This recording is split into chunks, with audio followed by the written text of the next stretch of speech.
सौभाग्य कोहिनूर श्रीमान संजय जैन श्रीमती ममता जैन परिवार ग्रेटर कैलाश दिल्ली। सौभाग्य भक्त श्रीमान विजेंद्र जैन श्रीमती निर्मल जैन परिवार गुरुग्राम। सौभाग्य भक्त श्री मनीष गोधा श्रीमती सपना गोधा गोधा एस्टेट परिवार इंदौर। सौभाग्य भक्त श्रीमती कुंती देवी जैन श्री राजीव जैन श्रीमती मीनाक्षी जैन कावेरी जैन उदय जैन सिविल लाइंस परिवार दिल्ली। सौभाग्य भक्त Shri Amit Jain CA Shrimati Anshul Jain Anshika Jain Anuttar Jain green park परिवार दिल्ली।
सकलं त्रिकालविषयं सालोक्यमालोकितं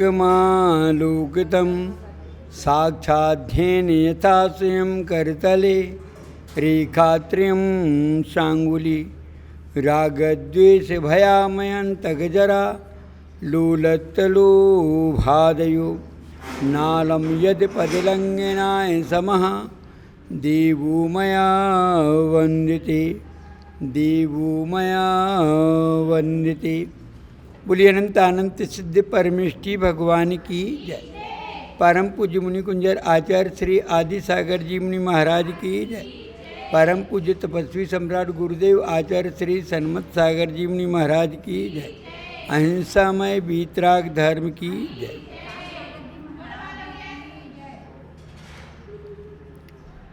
महानुभावों, गीता आदि में जो संबोधन है और वो ही संबोधन हमारे यहाँ है, उसमें कोई अंतर नहीं है। अंतर सिर्फ जो है एक का बहिरंग है और एक का अंतरंग की ओर है। एक कह रहा है वो ख्याति लाभ के लिए कह रहा है और एक जो है उससे परे होकर के आत्म जागृति के लिए कह रहा है। बस इनमें भी अंतर है। एक दृष्टि में अंतर है, एक मिथ्या दृष्टि है और एक सम्यक दृष्टि है। एक की पर पदार्थ के प्रति दृष्टि है और एक की श्वास से जुड़ी दृष्टि है। बस इतना ही अंतर है। इसलिए कुंद ने जो कहा है वो स्व दृष्टि को ध्यान में रख करके किया है, स्वकल्याण के लिए कहा है। और दूसरा जो मिथ्यात का वचन होता है वो पर कल्याण के लिए। पर उपदेश कुशल बहुतेरे चे आचरिते नर न घनेरे की बात है कि जो आचरण करते हैं, जिनका आचरण अनुभूति में उतर जाता है, आचरण अनुभूति को कहते हैं। आचरण जो है अनुभूति है, जो चारित्र वो अनुभूति परक होता है। वो अनुभूति में जब उतर जाता है तो वह सम्यक्त हो जाता है और जो उच्चारण तक सीमित रहता है वो मिथ्या तक ही रहता है। इसी कारण से हमारे और उनमें तय अंतर है। यहाँ स्यादवाद का वचन है और वहाँ एकांतवाद रहित वचन है। क्या है? उनके यहाँ वाद रहित कथन है, हमारे यहाँ वाद सहित कथन है। इसलिए वाद सहित जो कथन होता है वो स्यादवाद सम्यक कथन है और जिसमें वाद रहित कथन है वो मिथ्यात है और वह सम्यक को प्राप्त नहीं होता। इतना ही अंतर है और बाकी कोई अंतर नहीं है। जिनागम में जो 5 महाव्रतों की चर्चा है, चाहे वो पातंजलि में हो, उसमें भी 5 महाव्रतों की चर्चा है, और उसमें जो सबसे पहले अहिंसा कहा गया, ये लक्ष्य की दृष्टि से कहा गया कि मुझे अहिंसा परमो धर्म, ये परम धर्म है। तो बाकी के वे क्या हैं? बाड़े हैं। क्या है? उस अहिंसा की रक्षा के लिए 4 व्रतों को कहा गया है। अब उनमें कौन कौन से व्रत कैसे लिए जाएंगे? बाढ़ जो होगी, उस बाड़े में जो अहिंसा बोया है, अनाज बोया है, उसकी रक्षा के लिए 4 बाढ़ होती है। इसी कारण से सत्य, अचौर्य, ब्रह्मचर्य और अपरिग्रह, ये 4 क्या हैं? ये चारों ओर से अहिंसा को बेड़ने की, सुरक्षा की क्या है? बाड़ है। जैसे हम अहिंसा व्रत को पालना चाहते हैं, तो अहिंसा व्रत को पालने के लिए हमें अपरिग्रह व्रत को अपनाना होगा। जब अपरिग्रह व्रत को अपनाओगे, क्योंकि जो परिग्रह से परिचय होगा, पाप चालू होगा। परिग्रह होगा, आरंभ करेगा, क्योंकि परिग्रह आदि होगा तो आरंभ के बिना नहीं हो सकता। इसलिए आरंभ का त्याग करना पड़ेगा, फिर परिग्रह का त्याग। और यदि परिग्रह का त्याग कर देंगे, आरंभ करते रहेंगे, तो परिग्रह का त्याग बनेगा नहीं। तो ऐसे ही आरंभ का त्याग कब होगा? जब हम ब्रह्मचर्य, अब्रह्म में जाएंगे तो आरंभ होगा।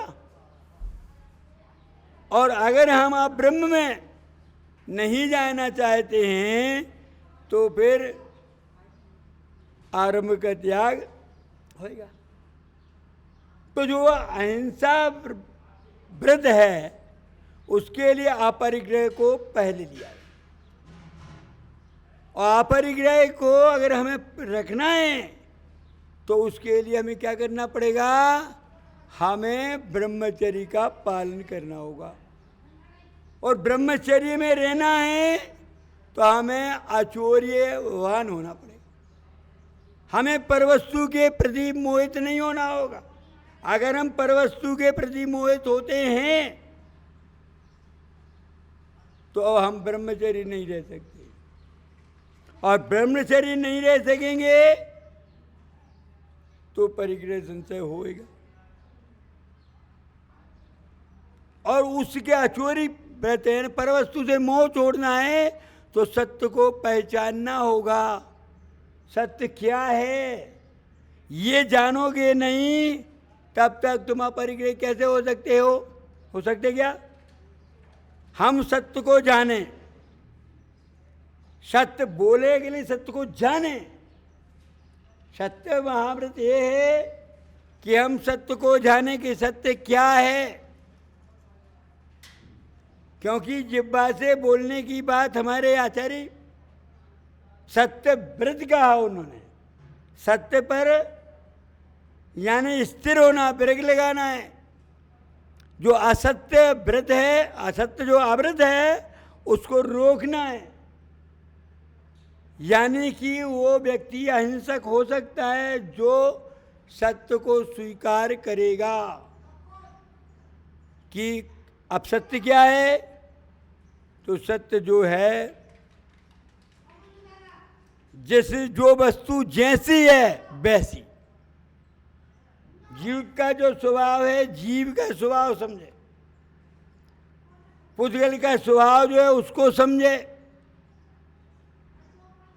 अपनी परिणति जो है उस परिणति को जाने।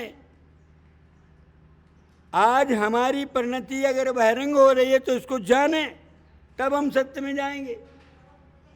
हम अपनी परिणति को नहीं जानेंगे, जो जैसा है उसको वैसा नहीं मानेंगे, तो निश्चित मान लेना चाहिए कि हम दूसरे पदार्थों से आकर्षित होंगे। जब हम जान जाएंगे ये वस्तु मेरी है, तो उससे जो वस्तु हमारे पास है भी, तो उससे विरक्ति होगी। समय सार में एक उदाहरण आता है, कहते हैं कि एक व्यक्ति ने धोबी के यहाँ से जो चद्दर दुलाने दिया था वो ले करके आए, ओढ़ करके सो गया। दूसरे ने देखा, अरे मेरा बदल गया। अब वो धोबी कहता कि भाई उनको दे दिया। वहाँ गया,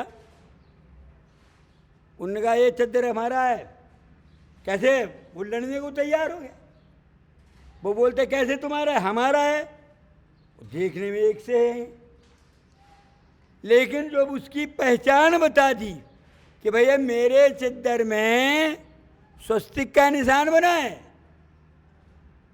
और उसने जैसे ही देखा, अरे मेरे चद्दर में तो स्वस्तिक का था नहीं निशान, तो उससे अपने आप विरक्ति हो गई। उसको ये मालूम पड़ जाए कि ये मेरा नहीं है, तो पर वस्तु में, दूसरे पदार्थ में अपने आप विरक्ति हो जाएगी। तो वो विरक्ति होना ही अचौर्य है। जब पर वस्तु को पर जान लेना, स्व को स्व जान लेना, क्योंकि मालिक की आज्ञा बिन कोई वस्तु गए तो चोरी होए।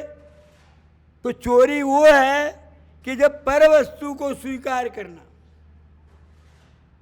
तो जब सत्य को जानेगा तभी जाकर के वो अचोरी को धारण करेगा, और अचोरी जब आ जाएगा, पर को पर, निज को निज जब जानने लग जाएगा, तो फिर क्या हो जाएगा? ब्रह्म में अपने में लीन हो जाएगा। अब ब्रह्म उसका अपने आप चला जाएगा, और जब आप ब्रह्म चला जाएगा, जब उसको आरंभ सारंभ खत्म हो गए, तो अपने आप परिग्रह से अपरिग्रह में चला जाएगा। और जब वो अपरिग्रह में चला जाएगा, तो अहिंसा व्रत फल जाएगा, उसकी सुरक्षा हो जाएगी। और यदि कदाचित ये चार बाणें अगर नहीं बांधी, तो अहिंसा व्रत फलने वाला नहीं है। इसलिए अहिंसा धर्म है, क्योंकि आचार्य कुंद ने 3 धर्म कहे। क्या? 3 धर्म की चर्चा की है। कुंद स्वामी कह रहे हैं, पूजपात स्वामी कहते हैं, वीर भक्ति में आप क्या बोलते हो? धम्मो मंगल मुक्किटम। क्या? धम्मो मंगल मुक्किटम, अहिंसा संयमोत्तवो, देवा भी तम नमन संति, दस्त धम्मे सया मणो। उसको भी मैं सिरोधार करता हूँ, उसे स्वीकार करता हूँ। कौन सा धर्म? उत्कृष्ट धर्म। कौन सा? अहिंसा संयम तप। तो अहिंसा को पालने के लिए संयम और तप आवश्यक है। जब तक तप नहीं आएगा, तब तक तुम्हारा संयम नहीं पैदा होगा, और जब तक संयम नहीं होगा, तब तक अहिंसा प्रकट नहीं हो सकती। हम लोग क्या करते हैं? अहिंसा पहले ला ली, अहिंसा का अर्थ कर लिया, वो जो उसके रक्षक व्रत हैं, जो सहायक व्रत हैं, उनको भूल गए। अब अहिंसा जब आएगा तो उसमें संयम होना चाहिए, और संयम कब होगा? जब तब होगा, इच्छाएं का निरोध नहीं होगा। संयम किस बात का है? इच्छाएं रोकना पड़ेगा। तब का मतलब है इच्छा निरोध हो, और जब तक इच्छाएं निरोध नहीं होंगी, तब तक तुम्हारा संयम नहीं होगा। कितना भी तुम धैर्य बना लो, कितना भी कर लो, ये त्याग कर लो, वो कर लो, कुछ भी कर लो, संयम में नहीं आएगा। संयम का मतलब जो है सीमा, एक सीमा है, एक सीमा सुरक्षा जिसको कहते हैं, वो अपना वो रेखा पाली गई है। इतना हमारा सीमा है, इतने में हम करेंगे काम, इतने में हम लेंगे। क्योंकि हमारे समंद्रभद्र स्वामी ने रत्नगण साहब के चार में लिखा कि सीमा के बाहर अणुव्रत महाव्रत रूप परिणत हो जाते हैं। तो सीमा यानी जितना जो है सीमा के बाहर का पाप खत्म। अब हमारी सीमा बन गई कि इतना ही, हम इतने में अपना काम चलाएंगे। और इच्छाएं बनी हुई हैं तो कितना सीमा बना लो आप। आज यही हो रहा हमारे यहाँ पर, समझा दिया इन सब पालन। अरे अनंता कहते पहले संयम धारण करो, संयम। अरे तुम पहले तब का तो करो बात। जब तक इच्छाएं का निरोध नहीं होगा तब तक सीमा कहाँ रह पाएगी। समंत्रभद्र स्वामी ने कहा कि वो जो व्रत होते हैं उसकी भावनाएं 5-5 भावनाएं थी और 5-5 अतिचार दिए। क्योंकि भावनाएं जो है तुम्हारे लिए उस व्रत से जोड़े रखेंगी, भावनाएं जोड़े रखती हैं। और अतिचार जो हैं वो दोष मुक्ति के लिए सचेत करते रहते हैं। सौभाग्य कोहिनूर श्रीमान संजय जैन, श्रीमती ममता जैन परिवार, ग्रेटर कैलाश दिल्ली। सौभाग्य भक्त श्रीमान विजेंद्र जैन, श्रीमती निर्मल जैन परिवार, गुरुग्राम। सौभाग्य भक्त श्री मनीष गोधा, श्रीमती सपना गोधा, गोधा एस्टेट परिवार, इंदौर। सौभाग्य भक्त श्रीमती कुंती देवी जैन, श्री राजीव जैन, श्रीमती मीनाक्षी जैन, कावेरी जैन, उदय जैन, सिविल लाइंस परिवार, दिल्ली। सौभाग्य भक्त Shri Amit Jain, CA, Shrimati Anshul Jain, Anshika Jain, Anuttar Jain, green park परिवार, दिल्ली।